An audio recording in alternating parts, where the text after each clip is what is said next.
ನಮ್ಮ ಜೀವಿತ ಲೋಕಕ್ಕೆ ಮಾತ್ರ ಸೀಮಿತವಾದುದಲ್ಲ. ಸಂತ ಯೋಹಾನನು ಬರೆದ ಮೊದಲ ಪತ್ರದಲ್ಲಿ 2ನೇ ಅಧ್ಯಾಯದಲ್ಲಿ 15ನೇ ವಾಕ್ಯದಲ್ಲಿ ಸಂತ ಯೋಹಾನನಿಗೆ ಹೇಳಿದ್ದಾರೆ,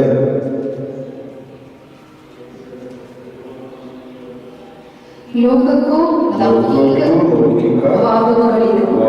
ನೀವು ಒಲಿಯಬಾರದು. ಈ ಲೋಕವನ್ನು ಒಲಿದರೆ ಇದರಲ್ಲಿ ನಿಮಗೆ ಒಲವಿಲ್ಲವೆಂದಾಯಿತು.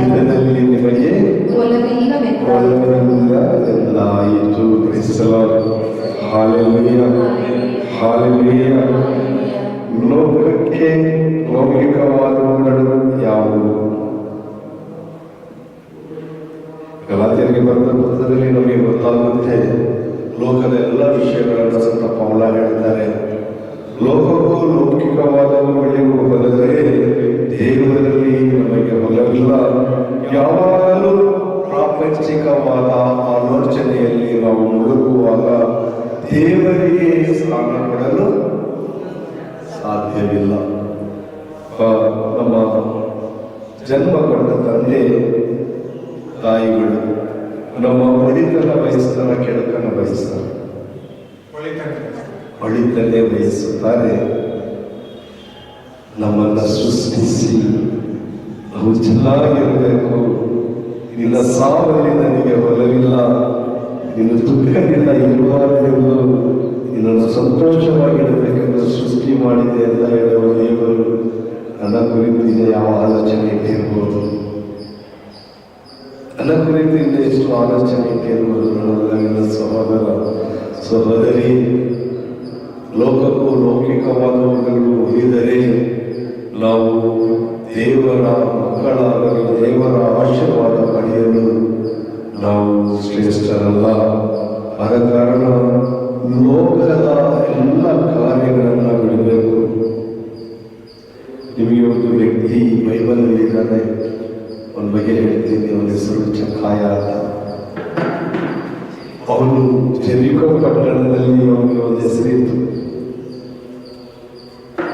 ಸುಂಕ ವಸೂಲಿಗಾರರ ಮುಖ್ಯಸ್ಥ, ಪಾಪಿ, ಕುಳ್ಳ, ಯಾರನ್ನೂ ಪ್ರೀತಿಸೋದಿಲ್ಲ. ಹಣದ ಹಣ ಅಂದ್ರೆ ಹೆಣವಾಗ್ತಾನೆ ಅಂತ ನಾನಾ ರೀತಿಯಲ್ಲಿ ಅವನನ್ನು ಹೀಯಾಳಿಸ್ತಾ ಇದ್ರು. ಜೆರಿಕೋ ಪಟ್ಟಣದ ಮಹಾಪಾಪಿ, ದೊಡ್ಡ ಶ್ರೀಮಂತ. ಪದೇ ಪದೇ ಇವನು ಯೇಸುವಿಗೆ ಬರುವಾಗ ಜನ ಸೇರೋರು, ಇವನು ಬರುವಾಗ ಜನ ಹೊಡೋದು. ಯಾಕಂದ್ರೆ ಮಾತಾಡೋದು ಸುಖ ಆಗ್ತಾನಲ್ಲ, ಇವನ ಹತ್ರ ಮಾತಾಡಿದ್ರೆ ಟ್ಯಾಕ್ಸ್ ಬಿಡ್ತಿದ್ದಾರೆ, ನೋಡಿದ್ರೆ ಜನ ಹೊಡೋದಿಲ್ಲ. ಇವರು ಯೇಸುವಿನ ಕಂಡ್ರೆ ಜನ ಜಂಗುಳಿ ಅಂತ ಅರ್ಥ ಮಾಡ್ಕೊಂಡು, ನಾನು ಲೋಕದ ವ್ಯಕ್ತಿಯಾಗಿದ್ರೆ ಯಾರಿಗೂ ಸುಮ್ಮನೆ ಅಲ್ಲ. 9ನೇ ಅಧ್ಯಾಯದಲ್ಲಿ ಸಂತ ಲೂಕರು ಎಷ್ಟು ಸುಂದರವಾಗಿ 9 ವಾಕ್ಯಗಳನ್ನ ಬರೆದಿದ್ದಾರೆ ಅಂದ್ರೆ, ನಾನು ಚಕ್ಕಾಯನಾಗಿ ನಿಂತುಕೊಂಡಾಗ, ನಾನು ನನ್ನ ಜೀವನದಲ್ಲಿ ಚಕ್ಕಾಯನಂತೆ ಆದಾಗ ಇದು ಪೂರ್ಣ ಅನುಭವಕ್ಕೆ ಬರುತ್ತೆ.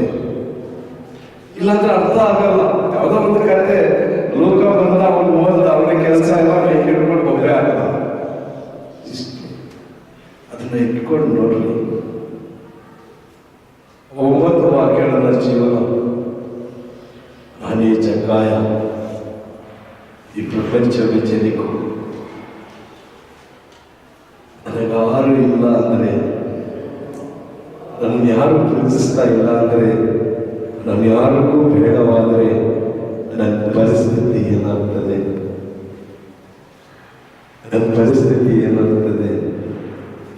ನಾನೆಲ್ಲರೂ ಬೇಡ ಬೇಡ ಬೇಡ ಬೇಡ ಅಂತ ದೂರ ತಡೆಬಿಟ್ರೆ ಕಡೆಯದಾಗಿ ನನಗೆ ಯಾರಿದ್ದಾರೆ? ಚಕ್ಕಾಯ ನೋಡ್ದ, ಇವಪ್ಪ ಯಾರು? ಇವನು ಬಂದಾಗಲೆಲ್ಲ ಜನ ಸೇರ್ತಾರಲ್ಲ, ಇವನು ಯಾರು ಅಂತ ನೋಡಬೇಕು. ಲೋಕಕ್ಕೂ ಲೌಕಿಕವಾದ ಮೂಲದ ವ್ಯಕ್ತಿ ಮೊದಲ ಬಾರಿ ಯೇಸು ಯಾರೆಂದು ನೋಡಬೇಕೆಂಬುವ ಆಸೆ. ಆ ಆಸೆ ಸ್ವಾರ್ಥವಾಗಿತ್ತು. ಆ ಆಸೆ ಅಹಂಕಾರದಿಂದ ತುಂಬಿತ್ತು.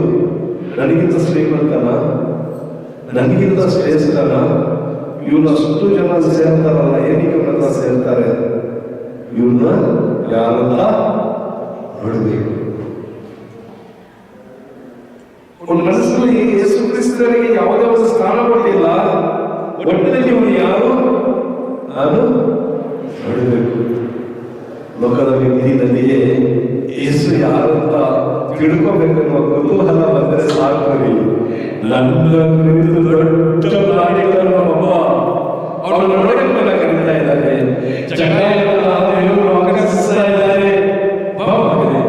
ನೀನು ನನ್ನ ಹತ್ರ ಬರಬೇಕು. ಇದು ದೇವರ ಚಕ್ರಾಯ ಅಲ್ಲ, ದೇವರ ಪ್ಲಾನ್. ದೇವರ ಕುರಿತು ಆಲೋಚನೆ ಇಟ್ಟಿದ್ರು. ಆ ಆಲೋಚನೆ ಜಗಾಯನ ಮಧ್ಯೆ ಜನಿಸಿಕೊಂಡದ್ದು ನನಗೆ ಗೊತ್ತಿಲ್ಲ. ಆಲೋಚನೆ ಯಾರು ಗೊತ್ತು? ನನಗೆ ಮಾತ್ರ ಗೊತ್ತು. ಹೇಳ್ತಾರೆ ಜನರಿಗೆ ಯೋಚನೆ ಇದೆ, ನನ್ನ ಮಗನಿಗೆ ಯೋಚನೆ ಇದೆ. ಅದು ಈ ರೀತಿ ಇರಬೇಕು ಅಂತ ಅಲ್ಲ, ನೀನು ಅವಮಾನ ಪಡ್ಕೊಂಡಿರಬೇಕು ಅಂತ ಅಲ್ಲ, ನೀನು ರೋಗಿಯಾಗಿರಬೇಕು ಅಂತ ಅಲ್ಲ, ನೀನು ಸಾಧಕನಾಗಿರಬೇಕು ಅಂತ ಅಲ್ಲ, ನೀನು ಪಾಪಿಯಾಗಿ ನರಸತನಾಗಿ ಜೀವಿಸಬೇಕು ಅನ್ನೋದನ್ನಲ್ಲ, ನೀನು ಲೋಕದ ನನ್ನ ಮಗನೇ ನೀನು ನನಗಾಗಿ ಬರಬೇಕು. ದೇವರ ಯೋಚನೆ.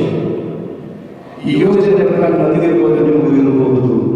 ಅದರ ಸ್ಥಳದಲ್ಲಿ ಚಕ್ರಾಯನಾಗಿ ಮಾರ್ಪಡಬೇಕು.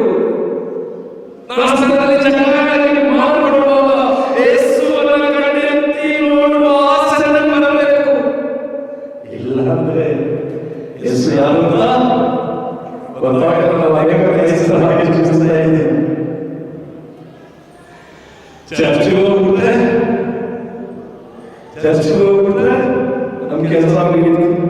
ಮನೆ ಜಪಮಾನ ಮಾಡಿಬಿಟ್ರೆ ನಮ್ ಕೆಲಸ ಮುಗಿಯಿತು. ನಮಗೆ ಬೇಕಾದಷ್ಟು ಕೆಲಸ ಇದೆ, ಬೇಕಾದಷ್ಟು ಕೆಲಸ ಇದೆ. ಬೇಕಾದಷ್ಟು ಕೆಲಸ ಇದೆ.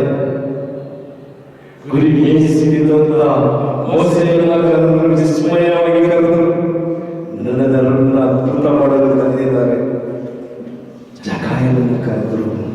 ಅದು ಜಕಾಯನಿಗೆ ಕೇಳಿಸಲಿಲ್ಲ, ಅದರ ಹೃದಯ ಬಡಿತಾ ಇತ್ತು. ಯೇಸುನ ನೋಡಬೇಕು.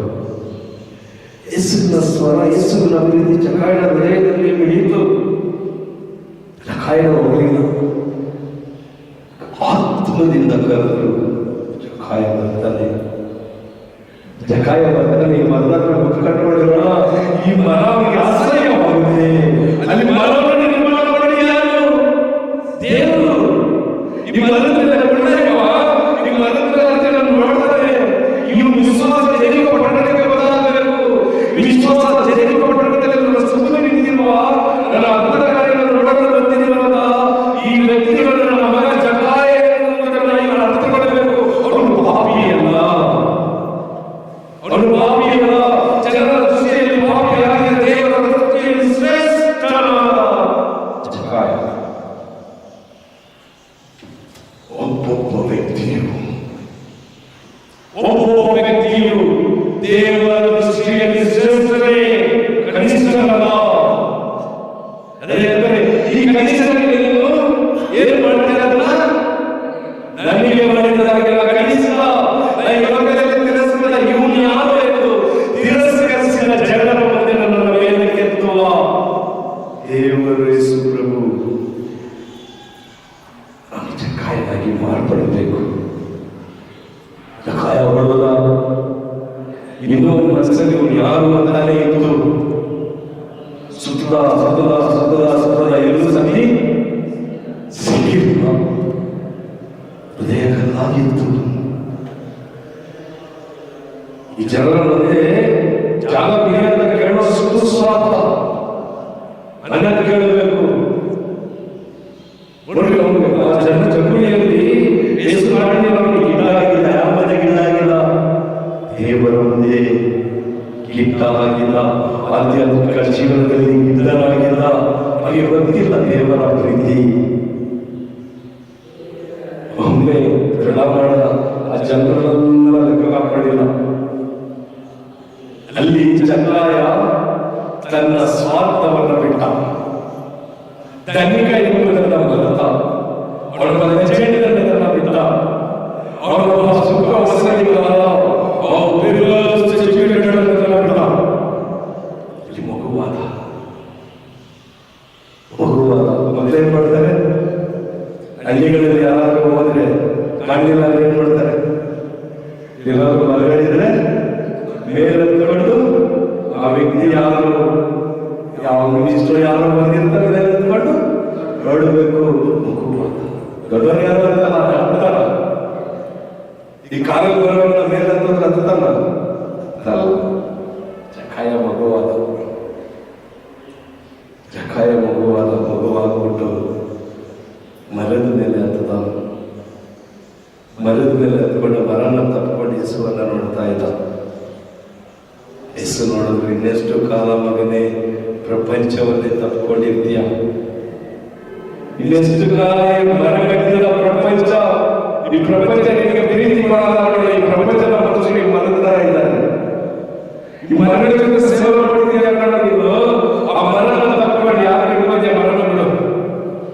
ಆ ಮರ ನಿಮಗೆ ಪ್ರಯೋಜನ ಇಲ್ಲ. ಆ ಮರ ನಿಮಗೆ ನೋವು ಕೊಡುವುದು. ಒಂದು ಸ್ವಲ್ಪ ಸ್ಲಿಪ್ಪಲ್ಲಿ ಕಳ್ಕೊಳ್ತೀಯ, ಮರ ನಿಮಗೆ ಕೈ ಕೊಡಲ್ಲ. ಕೈ ಕೊಡ್ತದ, ಬೀಳ್ದಾಗ ಹಿಡ್ಕೊಂತದ. ನಮ್ಮ ಜನ ಹೆಂಗೆ ನಮ್ಮ ಜನ ಬಿದ್ದ ಅದೇ ಮರ. ಮರಗಟ್ಟದ ಮನುಷ್ಯರ ಮುಂದೆ ಜೀವಿಸ್ತಾ ಇದ್ದೀವಿ. ಮರಗಟ್ಟಿದ ಮರವಾಗಿದೆ ಲೋಕ. ಈ ಲೋಕದಲ್ಲಿ ಕನಿಕರವಿಲ್ಲ, ಈ ಲೋಕದಲ್ಲಿ ಅನುಕಂಪ ಇಲ್ಲ, ಈ ಲೋಕದಲ್ಲಿ ಪ್ರೀತಿ ಇಲ್ಲ, ಈ ಲೋಕದಲ್ಲಿ ವ್ಯವಸ್ಥೆಯೇ ಇಲ್ಲ.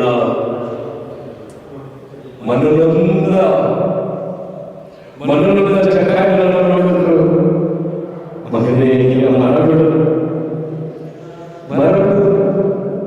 ಜಕ್ಕಾಯನಿಗೆ ವಿಸ್ಮಯ.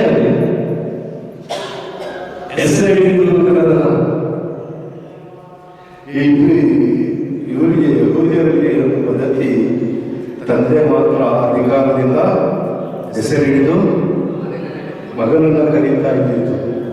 ಯೇಸು ಹೇಳಿದ್ರು, ಜಕ್ಕಾಯನೇ ಒಡನೆ.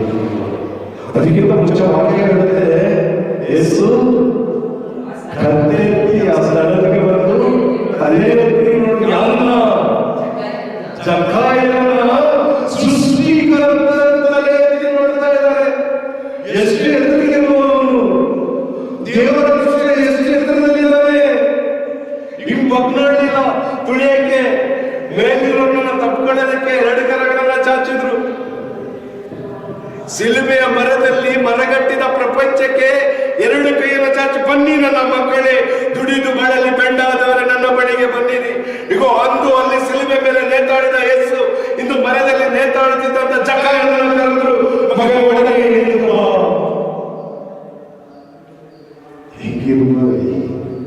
ಫಸ್ಟ್ ಟೈಮ್ ಈ ಸುಖ ಈ ಪಾಪಿ ತಿರಸ್ಕೃತರ ಪ್ರೀತಿಯಿಂದ ಜಕ್ಕಾಯನೇ ಎಂದು ಕರೆಯುವ ಕಲ್ಲ ಹೃದಯ ತೆರೆಯಿತು. ಒಳ್ಳೆನೆ ಹಿಡಿದು ಬಂದ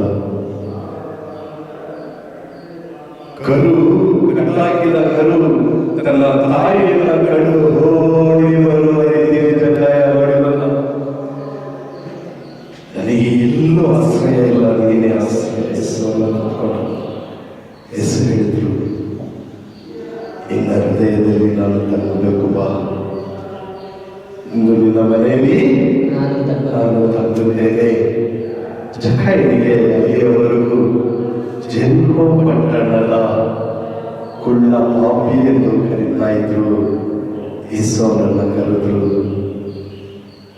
ಇವನು ಅಬ್ರಹಾಮನ ವಂಶದವನಲ್ಲವೇ? ಹೊಸ ವಿಳಾಸ ಅಡ್ರೆಸ್ ಕೊಟ್ಟರು. ಯಾರು? ಅಬ್ರಹಾಮನ ಸದಸ್ಯ. ಯಾರು? ಅಬ್ರಹಾಮ ಯಾರು? ವಿಶ್ವಾಸದ ಕುಟುಂಬ. ಅಬ್ರಹಾಮ ಯಾರು? ದೇವರಿಂದ ಆಶೀರ್ವಾದ ಪಡೆದ ವ್ಯಕ್ತಿ. ಆಶೀರ್ವಾದದ ವಂಶದಲ್ಲಿ ಹುಟ್ಟಿದ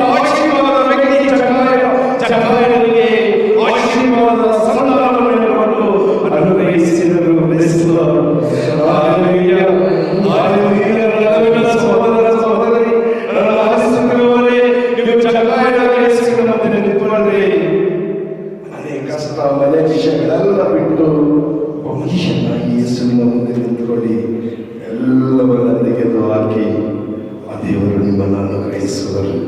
Praise the Lord. Hallelujah. Hallelujah.